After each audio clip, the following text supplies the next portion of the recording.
Haha, there we are. All of Facebook's crazy updates. I don't know what's going on with them. So it wasn't letting me go live. I don't know why. That's crazy, but that's Facebook for you. I will let everybody pop on and give them a few minutes to join in and let Facebook do its thing, because I don't know what it's doing today, but it's doing something. All these updates. Hi Melinda. Hi Shonda. Yeah, so Facebook's updates, I don't know what they're doing, because it wasn't going to let me go live, and it was flashing live video and not recording. And hi Angela. There will be a new tutorial coming up. I'm actually working on the swatch for it right now. And the triangle shawl is going to be released in a while. Like I said, we just reached about halfway with our other shawl, so I don't want to lose track on that. Hi Joy. Hi Rita.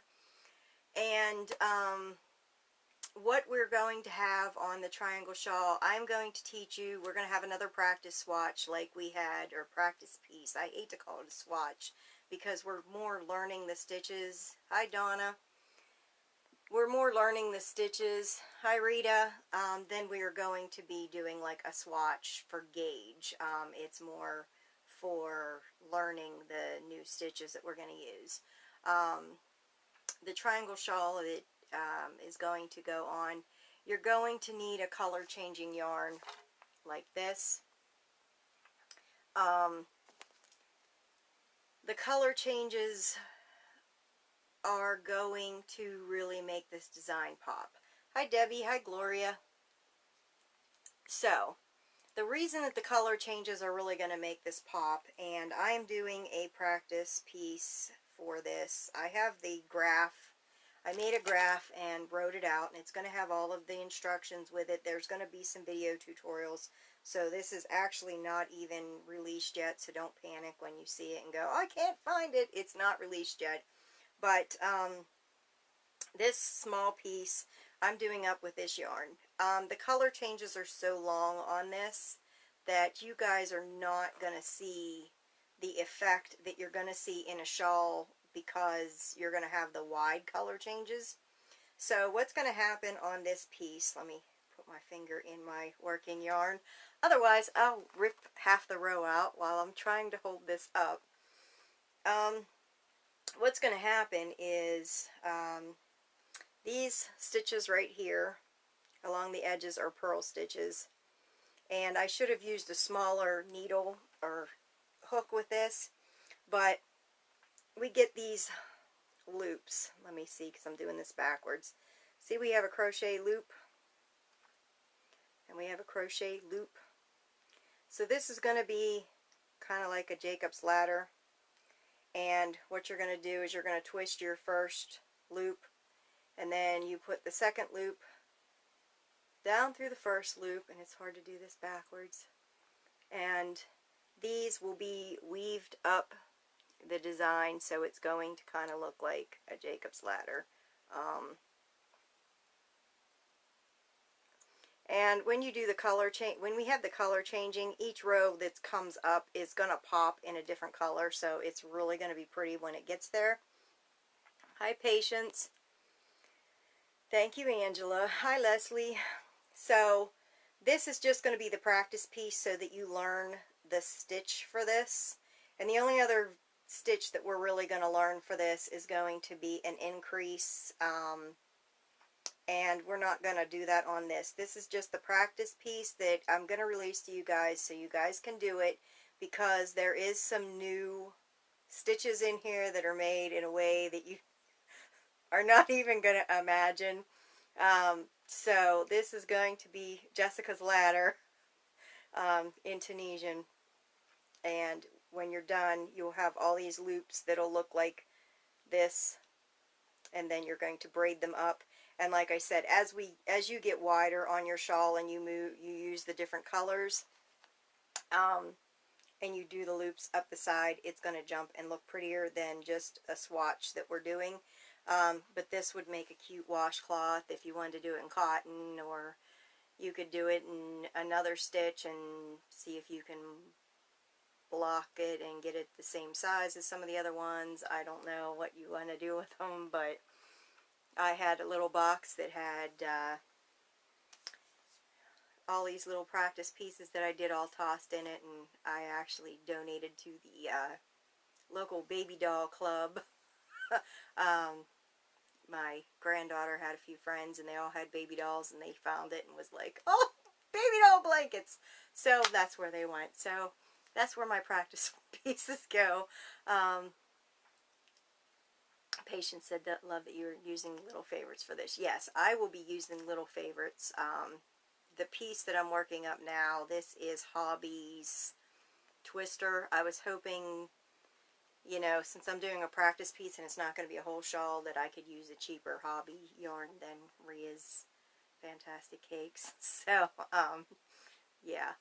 Hi, Kim. Gloria said that's cool. Melinda said she can't wait to see it. Angela said it's awesome.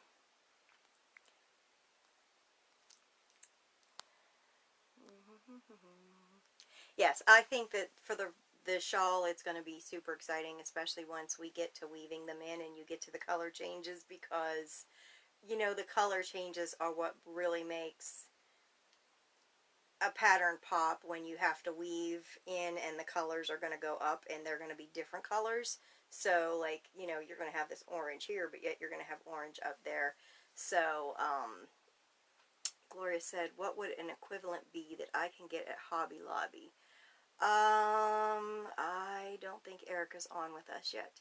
Yarn. Oh, I think it's Yarn Bee. They have a cake yarn, and for the life of me, it's over there in the corner and I can't reach it. So if I can't find it, then I will get you the name, Gloria. But Yarn Bee makes cakes, and they kind of look like this, but they're more like a twirl. The Cotton Kings Twirls Deluxe, they're thicker, so that would work. And for the life of me, I can't remember the name, and I can't reach it right now. So anyway, I will get you the name for that. We are working on the Tunisian rectangle shawl. Our winner was picked for that, and it's called the Warm Embrace Shawl now, so we will be updating that shortly and getting the gift sent out for that. And so that's super exciting. We are at like row, I think 121 this week is where you're going to leave off. If you've not started it or you're not that far, don't panic. This will be up for a while. I am excited about seeing everybody's pieces because they are absolutely gorgeous. We will be doing a video on blocking. And it's going to be super easy when I finally get to that, because we're going to be using blocking that everybody doesn't have to be scared of, because I know so many people are like, oh, I've seen people do it with irons and garment steamers, and they stretch the material out and everything. So this is going to be super duper, no heat, easy. You guys got this. So,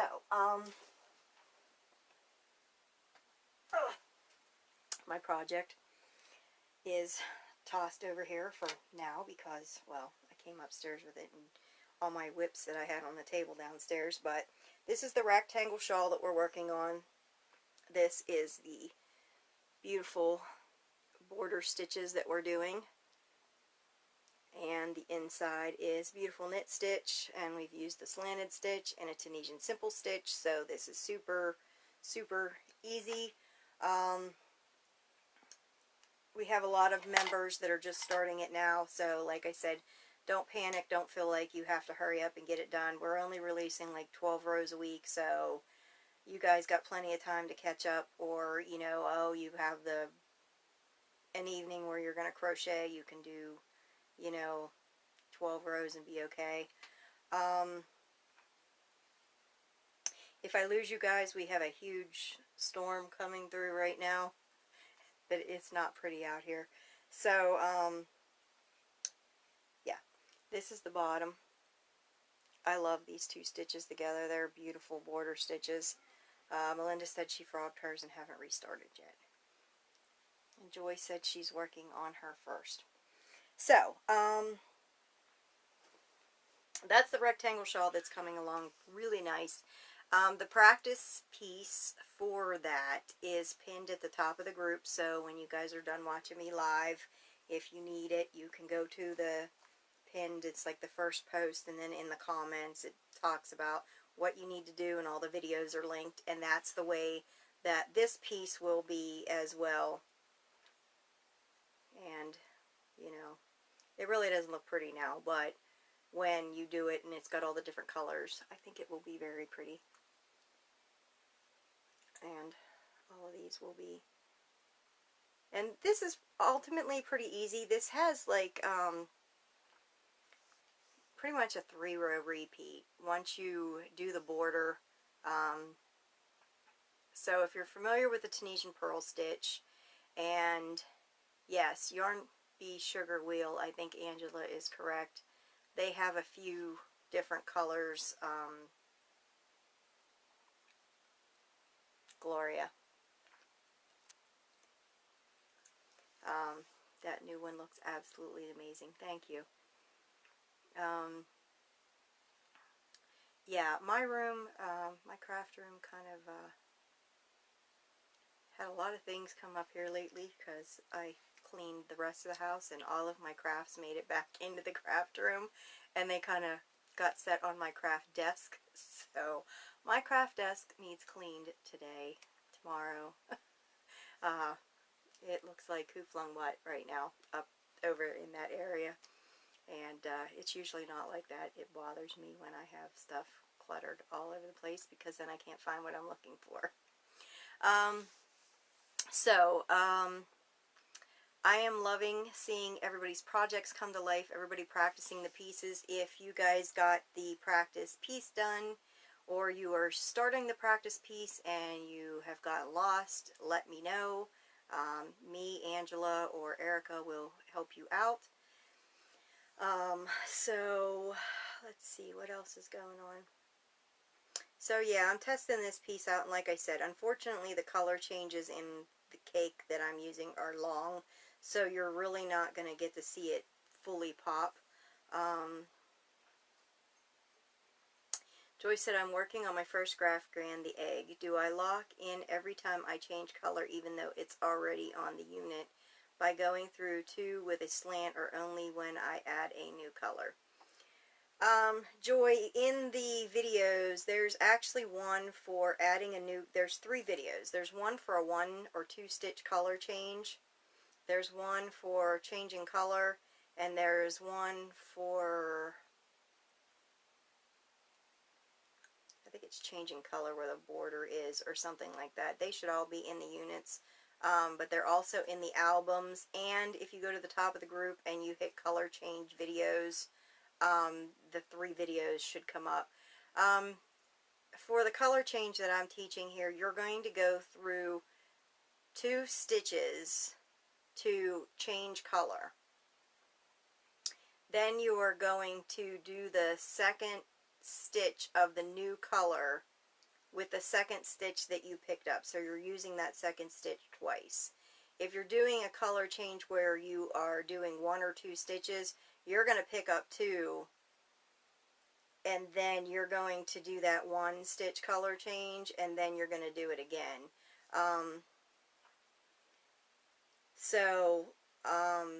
That's kind of the long and short. The other way to do it is, if YouTube has a couple tutorials, but what happens is you have to take your bobbin and then you twist it around the yarn on your forward pass and then on your return pass. Well, when you're done with your blanket, And I don't have an example up here. I'm going to have to get my other example and bring it up here.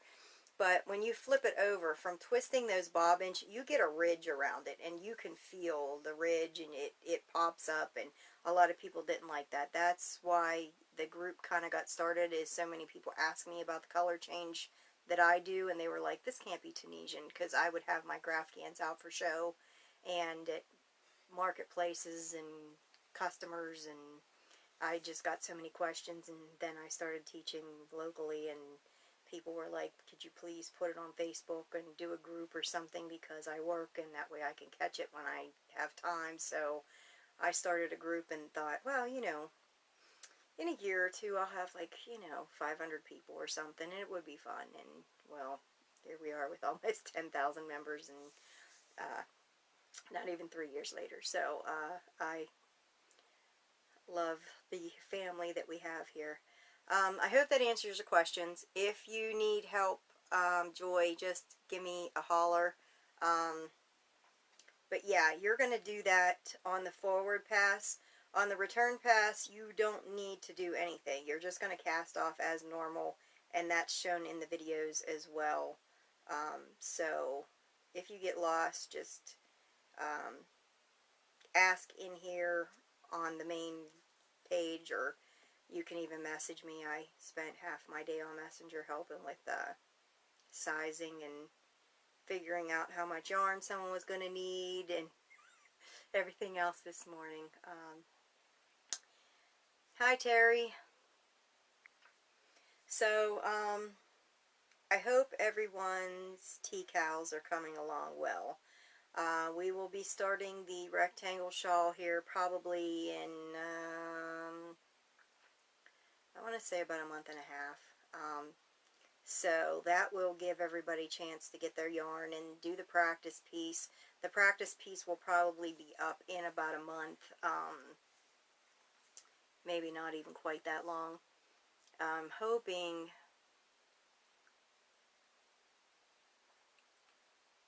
if I can find a different yarn that has shorter color changes in my stash, as I'm looking around the room, most of my stuff, I do have one kind of yarn that might work.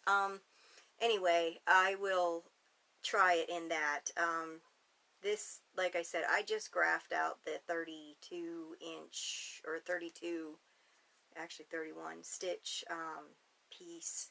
I got it all graphed out like we graphed out the piece for the practice piece.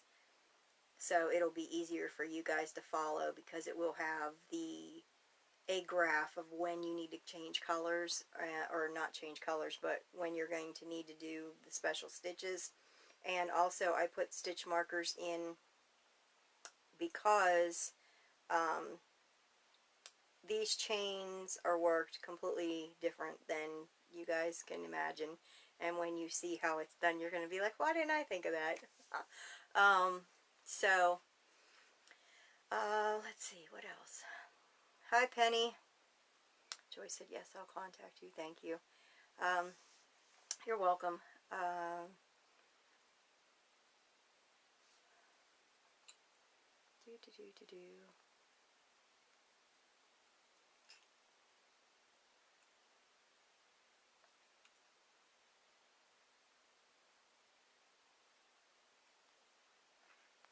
And yes, if you don't, Joy, if you don't lock in your color changes every time you do a color change, what happens is you will get a small hole in your Graphghan where you've changed color if you didn't lock it in by twisting the bobbins or by going under 2. I found that going under 2 kind of stopped that, because it's, so many people were in the same boat that I was in. You know, I have a huge bobbin holder, and it's got all these bobbins, and I did a blanket, and I had like 120 bobbins a row. Well, when you're doing TSS, if you change color, like taught on YouTube, then you've got to take the bobbin and twist it around.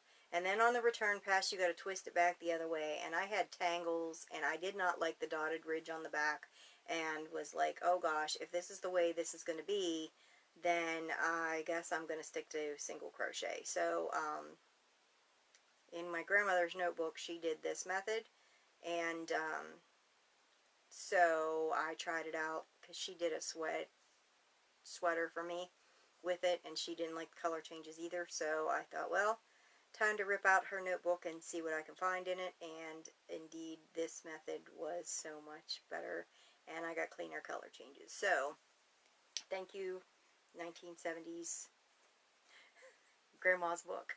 Um, so yeah, and one of you was saying that when you do the color change, you were getting a color that was bleeding through. When you do your color change, I think it happens on one side and not the other because the way that we're casting on. If you're changing color, and I'll probably have to do a video for this, when you have the new color, your old color, and you're going into the new color, somebody was having a little bit of bleeding. That has to do with tension, because once you pull through those 2 stitches, if you do it and then tighten your bobbin up and then you tighten too tight, that will bleed. Also, when you do your color change, if you take the working yarn and put it over, so like for instance, if you had like 4 white and then a black, and then the next row up you had 3 white and then a black, and you're seeing that color just pop over just a bit, you can always take your working yarn and put it over, just pull it, so that when it goes to the back, it's kind of over the stitch a little bit. I might have to do a video on that. We'll see. So, yes, awesome grandmother. Yes, she had a crochet shop, and I learned to crochet. She used to do a lot of granny squares with all the leftover yarn, and there's an old age home that's down over the hill, and we would do lap blankets and donate to them, and that's how I learned to crochet. And my first projects were hundreds and hundreds of granny squares. Hi, Mary. So, for those of you that are not doing the current shawl, I will be putting up the practice piece hopefully here in the next 2 weeks. I'm going to see if I can find another yarn with shorter color changes so that you guys can see what's going on here a little better than this. But like I said, it's almost like a Jacob's ladder. So what we're going to have is our shawl, and it's going to have these pieces braided up the side, and that way, is it normal where the colors meet up for them to be closer than normal? Hope that makes sense. With the color change that we're doing, that I teach here, yes, it will bring the colors a pinch closer together where the colors meet up, because you're using 2 stitches together and then you're separating them. So it does kind of pull 2 stitches together a little bit tighter. But like I said, this is just the method I teach. You guys can do it whatever way you want. The group kind of got started because I had so many people asking me how I did it, because the people that had done it and learned different methods and the twisting of the bobbins, they hated twisting the bobbins. They hated all the tangles, and they hated the ridge that you get from locking the bobbins in and twisting them. It's a dotted ridge around the back, and you can actually feel it lifted up. Where the color changes we do here, you can't. So that was, you know, that's why so many people back years ago were either cross-stitching on them, or when they did the color changes, they hated it, so they ended up putting a backing on it. So, yeah, that will pull your color changes together a pinch, which is another reason why we have the practice pieces in the events, so that you guys can go in and just learn the color changes and play around with them. And the easiest one out of all of those is the diamond, because you will only have the 3 bobbins. You have the white on the outside, and the diamond stays 1 bobbin. Now the next one up from there is the heart, because what happens is you have the bottom of the heart, which stays one color, but then when you get to the top of the heart, you have that divot in the center, so then you end up playing around with a few more bobbins. So, Terry said, I like your method. I was just wondering if I was doing something wrong. No, you're not. It does pull it a pinch together, but that's what I said. That's why we have the practice pieces as well, because it gives everybody an opportunity to play around with tension. Because after you do a few rows on that practice piece, like the heart or the diamond or the spade or the club, whatever one you want to do, you can see like, oh, I'm getting bleed through here, so that means when you're casting on and casting off, you may be pulling too tight, or oh, it's too loose here, so that means that when you're casting on and off, you're not tightening your bobbin. So it gives you an opportunity to learn before you invest in a whole great big Graphghan and are doing it and go, oh god, this looks like crap and I don't like this method. And it gives you an opportunity to play around with it. Like I said, this is not for everybody. I don't expect everybody to crochet the same or have the same gauge or like the same thing. It's just, this is what kind of worked, and everybody asked me to teach. So I was like, well, you know, start a little group and see what happens, and here we are a few years later with everything in here. And like I said, guys, I know that somebody messaged me today and was like, I need all this help and I'm so sorry to be bothering you and blowing up your phone. And I was like, don't worry about it. This is a teaching group and this is what I like to do, and that's why I started a teaching group. If I did not like to teach, I would have put a video on YouTube and been like, have at it. So that's why I like this group and why I kind of keep things in here. Right now, I like the fact that I could keep them in here because then people could get quicker answers, because I am trying desperately to learn YouTube and the computer and things like that I'm not used to, and it's taking me a little bit to figure it all out. And in doing that, we will get the YouTube and everything else set up. It's just, this is taking me a little longer than I expected. Leslie said, thank you for what you do. I am personally learning all the time. Thank you so much. I try. It's hard to come up with ideas and things, and that's why we have the polls, and that's why I ask you members for input so much, because without your input, you know, the group, I think, would become stagnant, you know, and it becomes I've seen so many groups that I really, really liked, and they all become selling groups, and then, you know, people are messaging you if you are a moderator or whatever, and they're like, you know, there's no crochet in the group anymore. What happened? You know, it's all these selling things and all these graphs and all this, and I don't want that. I wanted to learn. I wanted to come here and learn new things, not be bombarded with things that I'm going to buy. So Angela said we are all here to help, and I appreciate that greatly. And Bonnie said you'll get there. Thank you. Sometimes I think it feels forever. I think part of it too is because Erica and I were supposed to get together in April, and then things came up with the universe, and then we were supposed to get together in July, and well, they just canceled the CGOA conference, so we're trying to figure out something else from there. So and she's the computer savvy, so I was really excited about getting in there and learning and, you know, taking notes or filming it so that I could come home and watch it and do it again without saying, hey Erica, how do you do this?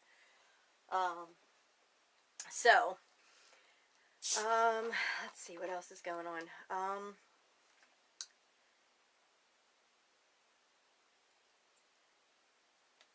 I have a yarn bee Chloe, and that might work for the color changes. I don't know. My brain is still going from trying to find something with shorter color changes, because I don't want to change colors every couple rows. CGOA is the Crochet Guild of America. You can become a member of their group, and they are the ones that the Crochet Guild of America they make up kind of the crochet rules and get them all together and test things, and they have classes, and they have a huge conference. This year it was going to be in Louisiana, and classes were like $85 for a 3-hour class, and I think $150 for a 6-hour class. Most of the classes that I seen were like 3 hours, but you're there for a whole week, and it was going to be like $150 a night for the hotel room, and $25 a day to park, and then, you know, the classes for the whole week plus your food. And so that's what Erica and I were going to do. It's a great community and group where a lot of the designers and stuff will get together and teach, and you can get certifications and things like that for crochet teaching and things like that. So it's super exciting, and I was really looking forward to going to Louisiana this year and eating some Cajun food and learning some things and taking some classes. And yeah, they canceled it. I'm very sad. So is Erica. Okay, so I hope everyone is doing okay with the shawl. It's been in the works for a while. If you guys need to find it, at the top of the group there are little tabs under the main page, and they say things like events and announcements, and under the events we have the crochet shawl. We have the practice pieces that are just some simple graphs. We have a corner to corner entrelac. Melinda said, who won the shawl naming? Actually, Angela won the shawl naming. She won, and it is going to be called Warm Embrace. So I got to get all of that in there. And she decided she wanted a Tunisian book, so I will be going on Amazon and getting that and getting it sent to her. So that is super exciting. I know she passed up Rhea's yarn.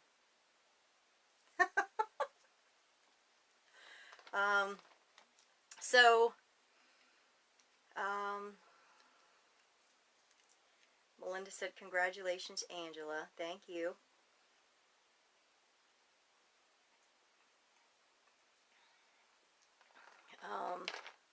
Yeah, so I will be doing all of that.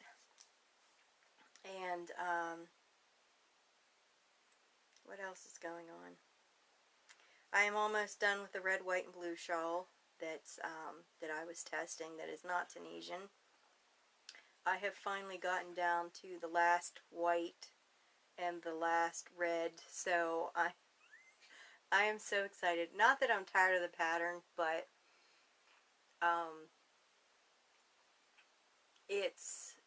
I've been working on it for so long, and I'm excited to get it done, and I keep having to put it down because, you know, work and lives and appointments and grocery shopping, and it's like, I just want to sit down and crochet for like a whole week. I know that's not going to happen, but, you know, we can all have wishful thinking. So does anybody have any questions right now? I did do my swatch with my Furls book, and the unplied yarns, they catch on this thing really bad, and the little metal pieces that are on here, they actually spin because they're not tight. So I am hoping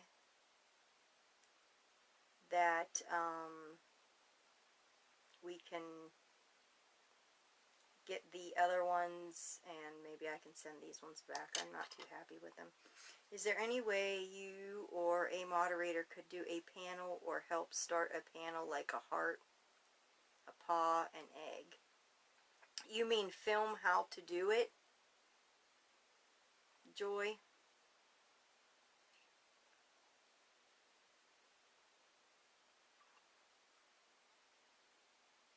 We have a heart and a paw in there. For April, we just did an Easter bunny and a chick. And for Mother's Day, we are having one that says Mom, and the other part is a crown, because we know that all of us moms need a crown, because without us, our houses would fall apart.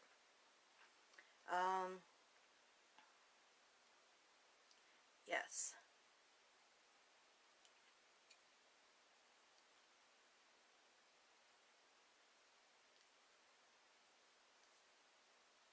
I don't know, Joy, if you've watched all of the videos that we have in the albums, or if you've just done the units, but most of us incorporate the honeycomb border, so I would probably start with learning that stitch, and then from there, I do not have an example up here, so I'm going to use my shawl as an example. So these, if this was your Graphghan, we do a 10 stitch border and 10 rows border, and we incorporate that into the graph. So if you buy a graph that's 220 by 220, then what you're going to do is you're actually going to chain 240, because you're going to work 10 stitches on this side and 10 stitches on that side. So you're going to chain an extra 20, and then you're going to work 10 rows of the honeycomb stitch. I am doing the chick, but that's what I'm having difficulty with. Yes, I did the honeycomb. Okay, so after you get the honeycomb done, and you have that set up, and then you get to the chick part, are you having problems with changing color, or are you having problems with the, I think the chick, and Angela will have to correct me here, the chick was either Tunisian reverse stitch or Tunisian, you could do it in Tunisian simple stitch. Are you using the Tunisian reverse stitch for the colors, or are you doing the Tunisian simple stitch all the way across, Joy? And Angela said the graphs I did for May are awesome. Yes, I'm super excited. I think I might make the crown for myself for my couch.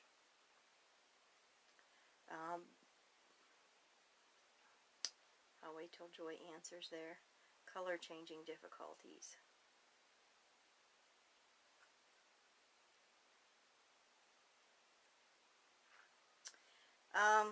Joy, you're probably going to have to message me outside of the group. But for the color changing, every time that you go and change color, so if you have like 14 white, you're going to make 13 white. For your 14th white, you're going to go under 2 stitches, yarn over, and pick up the last white. Then for your color change, you're going to go in and you are going to pick up that stitch that you just used,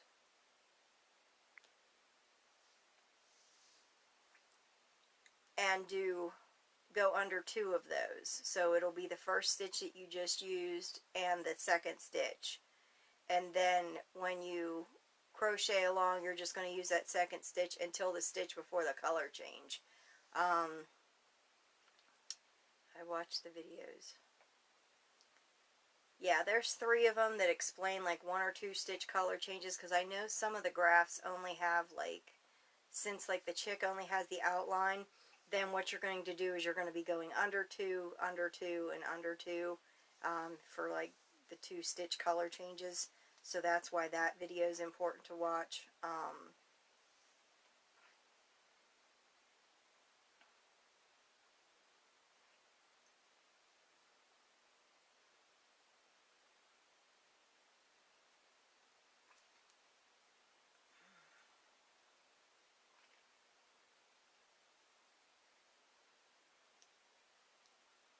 trying to think of another way to explain it. I know a few members also took the video and put it up and paused it and then rewound it and watched it again for the color changes when they had to actually execute the color changes, and that helped them. And a few people have actually put me on their TV set. Bonnie said, well, gonna head for bed early morning. Good night, Bonnie. Have a good evening.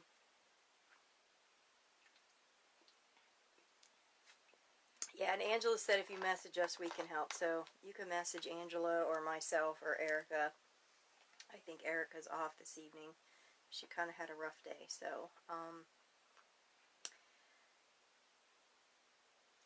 let's see. What else is going on? Yeah, I think I'm going to try this swatch in another yarn and see if I can get it. But in the meantime, like I said, this practice piece that we're going to be doing is going to be something super, it's super easy. If you are familiar with the Tunisian purl stitch and you're familiar with the Tunisian simple stitch, then this will be absolutely a cakewalk for you. Hi, Lisa. And like I said, there will be a tutorial on how to braid this piece and everything else that's going to go along with it. But this piece for right now only has like a 3-row repeat, and it's going to be super, super easy. So that will be the part for the rectangle shawl. And like I said, if you have something that has the color changing yarn, that'll be perfect. I will be using Rhea's yarn, which is kind of almost like a lace weight yarn. The stitch count is going to be a little bit different if you use something that's a little bit thicker, but you just won't have to do as many rows, and so the repeats are going to be super easy. You're only going to have like a 3-row repeat when you do it. The only other thing that we're going to be teaching separate is there will be a video for the increasing, and after you guys do a few rows of that, it's going to be second nature to you as well. So there will not be there's going to be a chart for it, but the chart that I'm doing isn't going to be like a full size, the whole stitch count thing, because once you guys get the first couple repeats, then all you do is go from there. And for sizing, since we're building up from the bottom, once you get the height that you, or the width that you want, then from there, all you have to do is the last couple steps of the pattern. So it's going to be super easy. I know that you guys will get it. I'm excited seeing everybody's shawls so far. The Warm Embrace shawl is coming out fantastic. Thank you guys for submitting names and voting. And this is about how long mine is right now, and I am not that tall, so we're about halfway there. And I am like 112 rows in.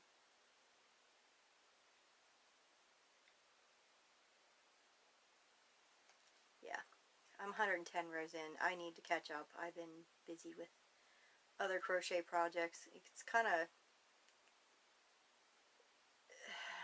you know, you take a different project with you when you go different places. And lately, all of mine have been sitting on the coffee table in the living room, so you pick up one and start to work on it and think, I'm getting so close to the end of the skein, let me just finish it, and then the end of the skein seems like it's never going to get there. That's the way one of the projects I'm working on is. So,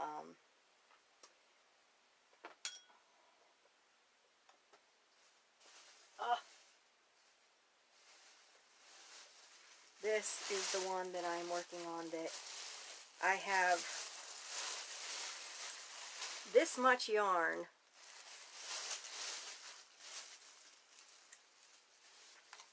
Can you talk about the first and the last stitch when working a pattern? Yes. This is the rectangle, or the triangle shawl that I'm testing, that's so close to being done.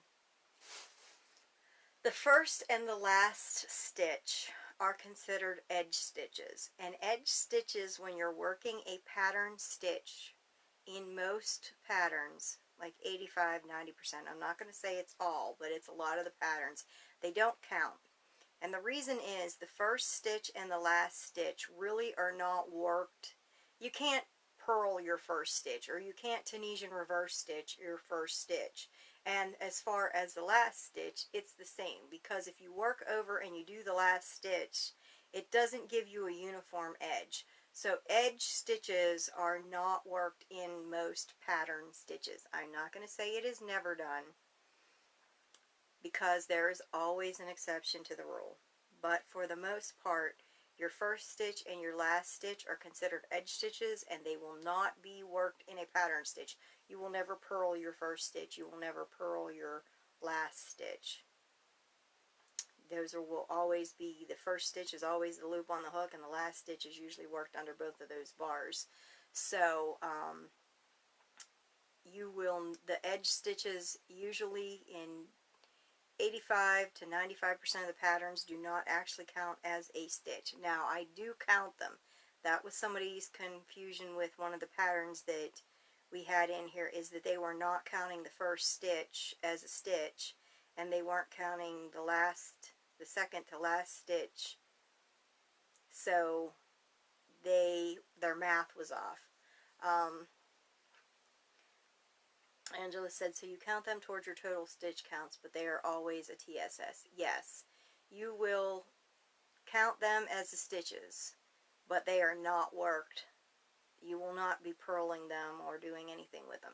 So in a lot of our patterns, you'll see the line that goes up and down for the first stitch and the last stitch. That's because the first stitch is on your hook, and the last stitch you want to go under both of those legs that we talk about in a lot of my videos. And if you have any questions about those, see the videos. But make sure that you go through those, and you will get a nice clean edge. I've seen so many people go and start purling the last stitch and then show a picture and say, what am I doing wrong? You cannot purl the last stitch or it looks funky. We try to keep our edges as clean as possible. So they are considered edge stitches, and edge stitches do count as a stitch, but they're not worked as a pattern stitch. So like for example, for this, our first and our last stitch is a TSS. It is, this will be the loop on your hook, and then you will start purling your stitches, and then for here you will purl across, and then the last stitch will be worked into the upside down V leg right there. There's two of them, and it is so hard to see in the camera and do this, but yes, that's where you will work. So that helps you guys out. This pattern that we're going to be doing for this little swatch thing is going to have 31, because I figured it was big enough for you guys to have an idea what we're going to do, and to be able to learn the pattern repeat, and then to be able to finish it off and have a decent sized piece. Now, I did this in this is considered a fine yarn, so it is not your pieces. If you do this in worsted weight yarn, will be like twice this size, so they'll be bigger, like the size of a washcloth. So like I said, if you guys decide you want to do this in a cotton and have a washcloth or something for your kitchen, dish rag, whatever you want to call it, go ahead and do it. And if you would like to do the repeats longer and then make a dish towel that you put your dishes on so that they drain, that's fine too. You can do whatever you want with this pattern.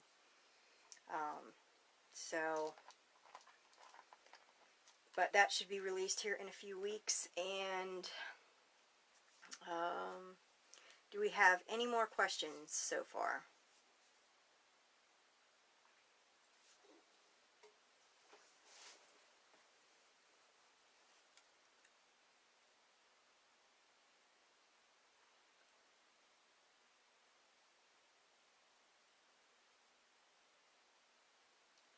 Oh, somebody did ask about the Lykke hooks. They're Lykke. They are a more expensive set of hooks. They come in a nice display box. This is not them, but they come in a nice display bag, and they come with the cables and the hooks, and they're made in Germany. And if you look at the pictures for them, they have a black end on them that your cables go into. I should have made a video, but I did not. I got them and I did not like them.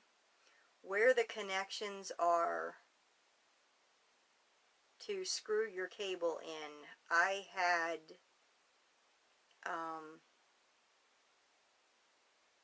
it caught a lot, and I did not like it at all. Where the connection, because you have your hook, and then on the end there's a piece, and that piece is like separate, and they put the hook into it, and my yarn caught on there a good bit, so I ended up sending mine back. Because I messaged the company, and like 2 weeks later I still had not heard from them, so I sent them back. When using the pearl or honeycomb on a border or the bottom of a pattern, do you need to change the hook when switching stitch types? If you are using the honeycomb, the TSS and the pearl stitch mixed together will become wider, and it will flare out at the bottom. So I found that using a hook one size smaller will change that so that the bottom and top do not flare out. Now, with that being said, remember when you get to your pattern to change hook size. And when I say one size bigger, and this is a lot of confusion that a lot of people get, this hook that I have in front of me right now is a 5mm. When I say one size up, that does not mean a 6mm. One size up from a 5mm, which is a H hook, is an I hook, and an I is a 5.5. Do not forget that there are half sizes in hooks, and that is the next letter up for most hook sizes. Now, there's an exception. When you get to the K, which is a 6.5mm hook, the next letter up is an L, and L is an 8mm. Some hook sizes in Tunisian do not sell a 7mm hook. Knitter's Pride does. So, up from the 6.5mm actually is a 7mm hook. It does not have a name. It does not have a letter. Yes, there is a size 7 hook, but the size 7 hook is a 4.5mm. We're talking about 7mm. It does not have a name. Knitter's Pride does make it. You can order it with your set of hooks separately.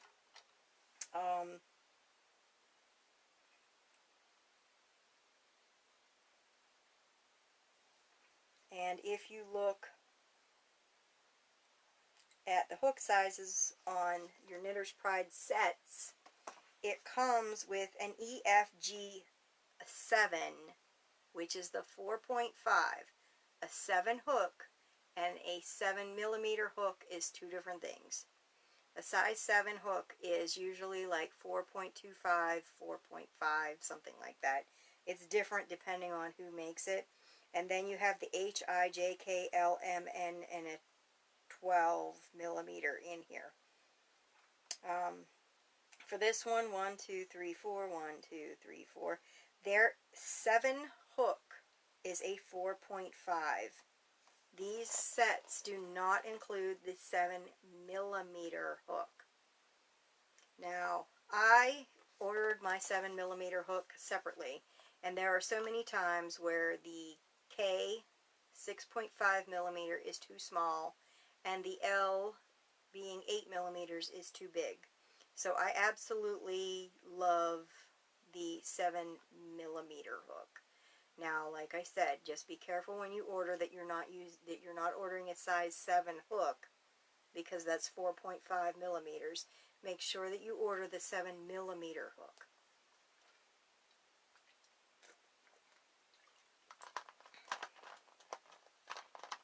And of course, I can't get the lid on. So let's just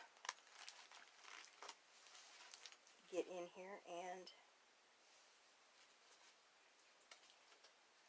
and this is the difference. This is a 7, which is a 4.5 millimeter hook. This is a 7 millimeter. It is a US 10.75. There is a big difference in the size of these hooks. So you need to be careful when you order hooks that you're ordering a size 7 millimeter and not a size 7. And I hope that clears up some questions about that, because I know a lot of people get confused with that 2 size 7 hooks because they're not exactly the same thing. One's 7 millimeters and one is 7, and it's a 4.5 millimeter. Hi, Stephanie.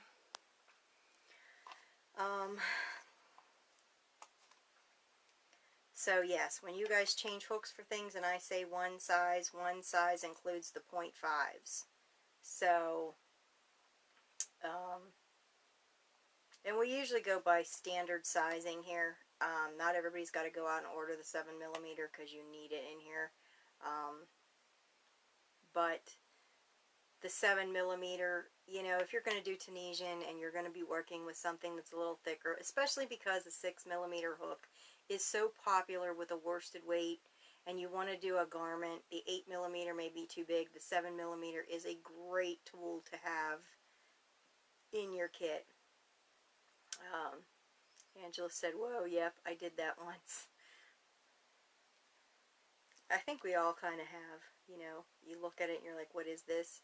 I think another one too is the steel hooks. People are like, well, this is the size, you know, 0 hook, what is that? And they don't understand that that's for thread.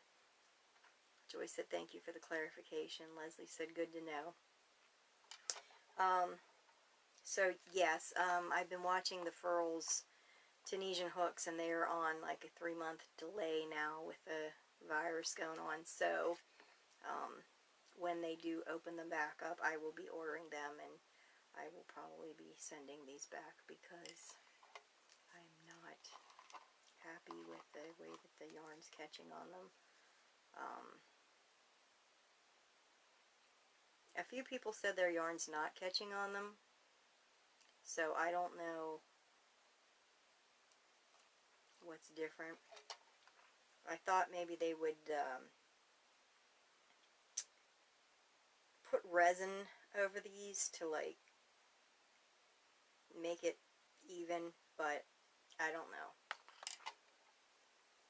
Stephanie said, hi there, I'm stoked my mom got me the ginger set. It's so pretty and it glides so nice. Yes, I do like the ginger set.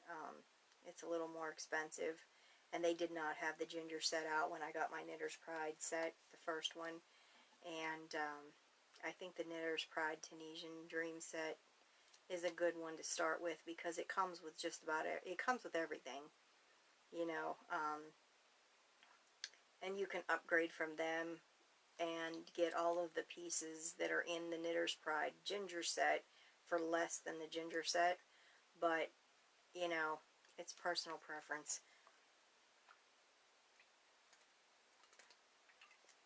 I do wish the ginger set would have had an extra piece in here where you put your hooks. I wish that they had an extra thing so that if you bought another hook, because at this rate I'm probably going to take the pen out and throw the pen away or put it someplace else and put the 7 millimeter hook in here because it's not in here. So that's the one downside that I for the ginger set. Angela said, I like the colored cables. I do like the colored cables because I'm so used to working with them. I know exactly what I'm reaching for. And the ginger set comes with black cables. That was another downside to it. But, you know, it is what it is. I guess they were going for monochromatic, and since the Dream set has the colored hooks, the colored cables kind of made sense. I like the colored cables because I know what I'm reaching for. Leslie says, I have the ginger set and I'm considering putting the pen in the pocket and ordering the 7mm hook. Yeah, you know, that is one thing I can say about the Knitter's Pride set is they do offer a wide variety of hooks in different sizes, and that 7mm has come in handy.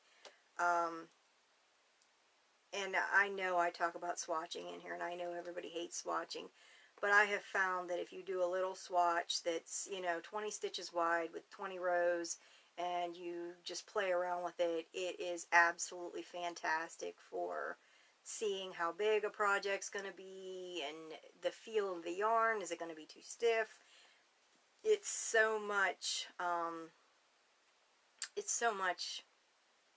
better to, you know, do a little swatch and waste 15-20 minutes to work one up, even a half an hour, than to do a project and realize, oh my gosh, I chained 320 and now this blanket is going to be 14 foot wide. Because I can't tell you how many times I've seen people do that in a pattern and be like, this thing, I started working on it and now my blanket's going to be 14 foot. We do have a file that has different sizes and different stitches and everything else. Now, with that being said, I know that that is pretty much the standard, but that does not mean that you are necessarily going to get the same gauge. We have a video in here that talks about if you are a lifter or a rider or a yanker, because that's how different people crochet, and everybody's tension is different. Nobody's is going to be exactly the same. If I polled 1,000 people, there are going to be people that get different sizes, and that's why we talk about swatching so much. Please do that 20 by 20 swatch and look at it and be like, okay, you know what? My math is more to the K hook, or my math is more closer to this. And that will help you figure out your sizing before you go and make a baby blanket that's 60 inches. And you're like, this was supposed to be 36 inches. Hi, Viola. He, or a Graphghan that turns into a coaster, said Angela. Yes. I actually did one in embroidery floss and a 1.75mm hook. And it was quite expensive. What is the best way to hold a cable hook when you have arthritis? I do have arthritis, and what happens is when you have the cabled hook, a lot of people hold their hook pencil style, their crochet. That is not going to work in Tunisian. There is a video in here that says how I hold my hook. You need to hold your hook this way and go into your stitches and then push things down. And in the beginning, I think if you have arthritis, the hardest part is when you first start working on your blanket or piece, because there's not enough to really rest on your lap so you're actually holding your hands up. I actually found that those roll pillows that you have for your bed, they're like, I don't know, 12 inches long and they roll. If you put that under your dominant arm, it helps hold your arm up. And laying your project on your lap as much as possible. Some people actually say sitting at a table works for them because they can rest their elbow on the table. For me, it not so much, because holding my arm up and doing it makes my wrist hurt worse, but that's me. Angela says she uses a pillow under her arm too. I find that the pillow relieves the stress of having to like hold your arm up, and like when you're doing it on a table, you kind of got your hands like this. When you're doing it on the couch, you have your arm rested and you're working down in your lap more. And so as that project gets bigger, the weight of the project's in your lap. Another question people ask me is working on Graphghans, you know, they get so heavy, how do you maneuver them? I actually will take my project at the end of the evening and lay it face down. Why I like face down, I don't know. It really doesn't matter. Face down kind of, to me, makes sense because Tunisian curls this way. It curls towards you. So if I roll mine face down and roll it the opposite way, it kind of helps with the curl too. It just relaxes as you keep it curled. But I will actually roll mine the opposite way up, and then I use those jumbo clothespins, and I will pin sections of it, the outside sections, together with the clothespins, so it keeps it as a roll. Kim says, I use the pillow too, it helps me with arthritis. Yeah, it seems like that's the best thing to help.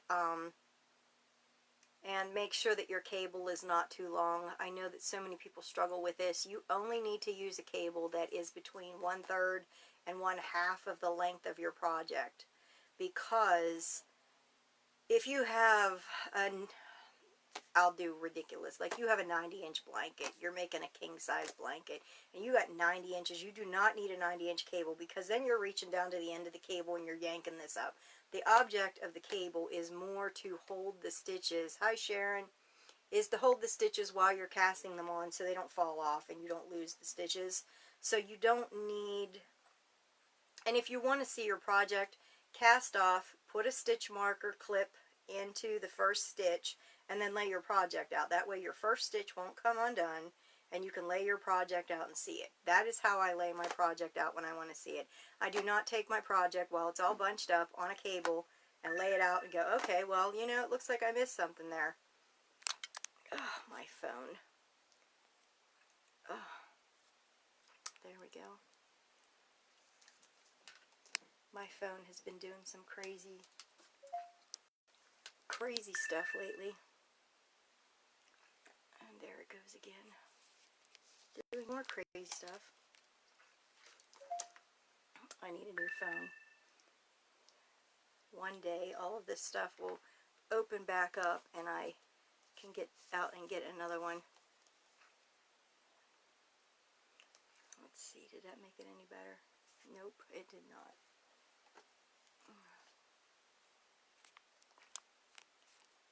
Oh well. You're going to do it again. Thank you. So, do we have any questions so far? If not, I'm going to wrap it up for this evening and let everybody rewatch this. If you guys think of something that I didn't comment on or whatever, comment under here and I will get it answered. And in the meantime, keep working on the rectangle shawl, and we will get the name up for that. The pattern's going to be released here pretty soon in full, and there's going to be a poll in the group next week giving some options for a few things too. So when you guys see the polls, please go in and comment on them and let me know what you guys think or want to see or whatever, because that helps me decide with the mods and the admin here what we want to do. Thank you guys for showing all of your work, asking all your questions, for joining me live. And if you guys need anything, don't hesitate to message me, Angela, or Erica, and we will get you answered. And that's what I said too, you guys. This is a teaching group, so, you know, we all are here because we like to teach, and you guys are never a pain in the backside. I had a member tell me that today, so no, you're not. Alright guys, you have a fantastic evening. I will see you again next Wednesday evening at 7 p.m. Eastern Standard Time. Have a great evening, guys. Bye.